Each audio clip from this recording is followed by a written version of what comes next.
So under exercise 2.2, this is E and F. Here the point E and F are on the sides of PQ and PR respectively of triangle PQR. For each of the following cases, state whether EF is parallel to QR.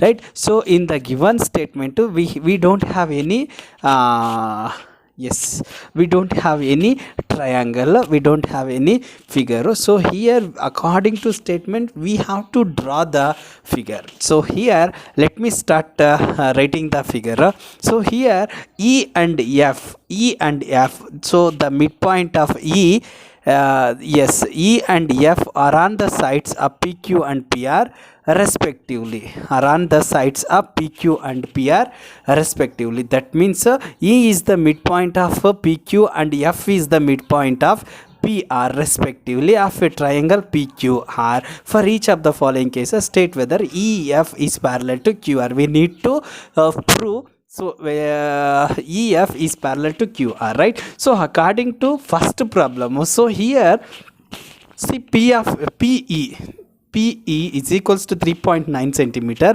and EQ is equals to 3 centimeter.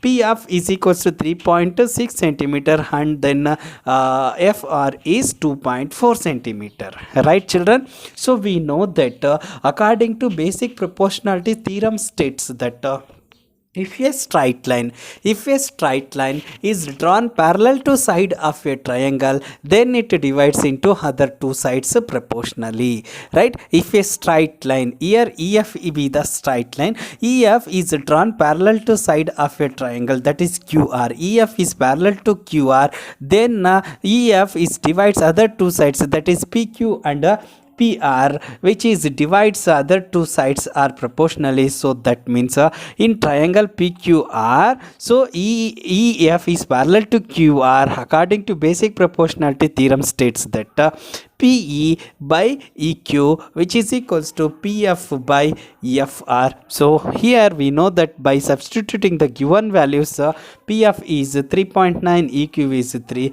which is equals to PF is 3.6 and FR is 2.4 centimeters. So here see, by taking cross multiplication we get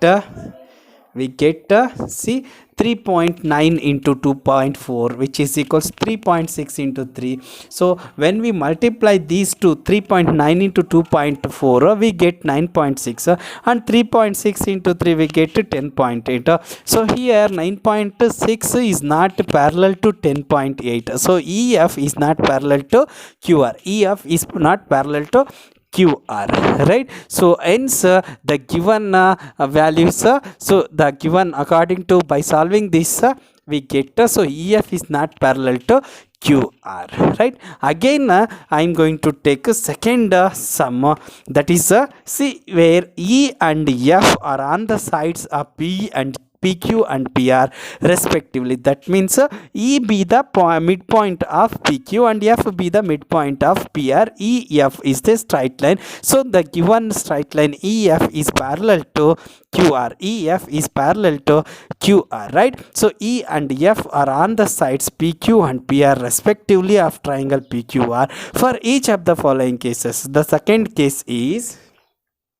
see, this is the second sum. This is the second example, the second sum.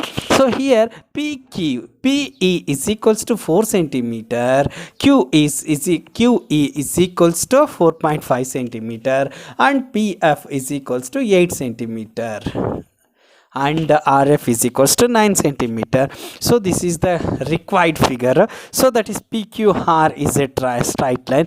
E be the midpoint of PQ and F be the midpoint of PR. So here EF straight line, the straight line EF is parallel to QR. We need to show that, check whether the straight line EF is parallel to QR or not. So on substituting the given values in the figure, so this is PE is equals to 4 centimeter, EQ is equals to 4.5 centimeter.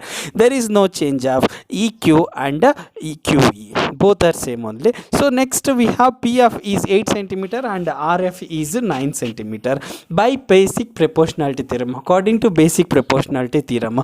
So as you all know that by the that is basic proportionality theorem states that if a straight line is drawn parallel to side of a triangle, then it divides into other two sides proportional, proportionally. So that is PE is equals PE by EQ, which is equals to PF by FR. PE divides by EQ, which is equals to PF by FR. So according to basic proportionality theorem, PE by EQ, which is equals to PF by FR. So we need to check the given statement is right or wrong. Check whether the following values is follows that EF is parallel to QR or not, right? So here I am going to consider, so this is PE by EQ,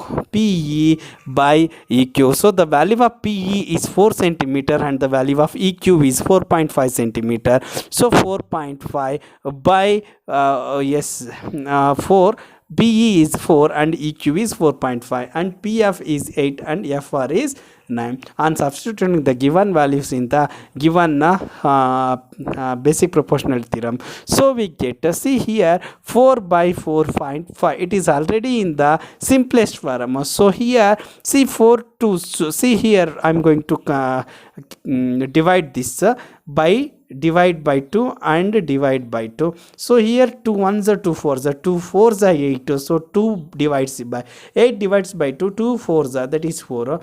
So 9 all half. So here, so 2 4s are 8, 2 5s are 10. So that is 9 by 2 is nothing but 4.5. So here 4 by 4.5 and 4, which is equals to 4 by 4.5. Hence we get LHS equals RHS. LHS equals RHS. Hence PE is divided by EQ and PF is divided by FR. So therefore EF is parallel to QR. So therefore EF is parallel to QR. So here, so the given EF is parallel to QR, hence the given triangle ABC. So by according to basic proportionality theorem, if a straight line is drawn parallel to side of a triangle, then it divides into other two sides are proportionally is verified. Hence we get PE by EQ, which is equals to PF by FR. So therefore EF is parallel to QR. Next we have under 2.3 in the same question. So E and F are on the sides of PQ and PR respectively of a triangle PQR. For each of the following cases, state whether EF is parallel to QR. So next we have third question under this third example. So that is see, PQ is equals to 1.28 centimeter and PR is equals to 2.56 centimeter and PE is equals to 0.18 0.18 centimeter and PF is equals to 0.36 centimeter. So this is according on substituting the given values in the required triangle PQR. Here EF is a parallel to QR. So by substituting we get PQ. The overall the length of PQ is 1.8 under this P where PE is 0.18 centimeter, 0.18 centimeter, and so the value of the side of a length of a side PR is 2.56, hence PF is 0.36.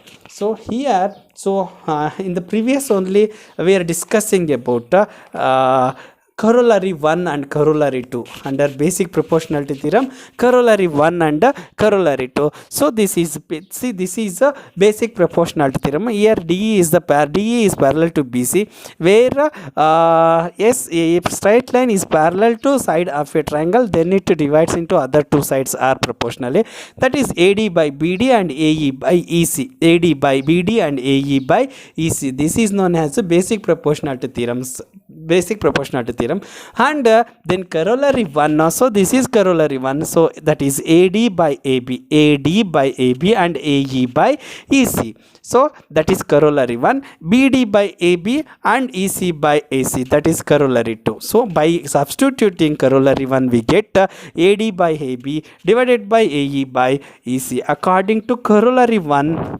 According to corollary 1, so we have, see, by doing corollary, by applying by corollary, yes, by corollary 1 we get see PE by PQ, PE by PQ. According to the given data we can take a corollary 1, so that is PE by PQ, which is equals to, where PE is 0.18 divided by 1.28. So when we multiply after decimal we have two digits, we have two decimal places are there, so we can multiply 100 on both numerator and denominator, we get 0.18 into 100, we get 18, 1.28 into 100 we get 128. So by simplification, this is 2 9s are 18, 2 6s are 2 4s are, so the standard the simplest form of PE by PQ is 9 by 64. And hence I am going to take another site, that is by using corollary 1, that is PF by PR, PF by PR, where PF by PR, where PF is 0.36 and PR is 2.56. Again we have, after the decimal point we have two decimal places are there, so when we multiply 100 on both numerator and denominator, we get 0.36 into 100, we get 36, we get 36, and 2.56 into 100 we get 256. So when we multiply, see, this is 4 9s divide by 4 on both numerator and denominator, so this is 4 9s 36, so this is 4 6 24, remaining 1 4 4s 16. Hence the simplest form of this 36 by 256 is 9 by 64. Hence we get PE by PQ, which is equals to PF by PR. By using corollary 1 we get PE by PQ, which is equals to PF by PR. Therefore EF is parallel to PR, therefore EF is parallel to QR, EF is parallel to QR. Yes, very good pa. Then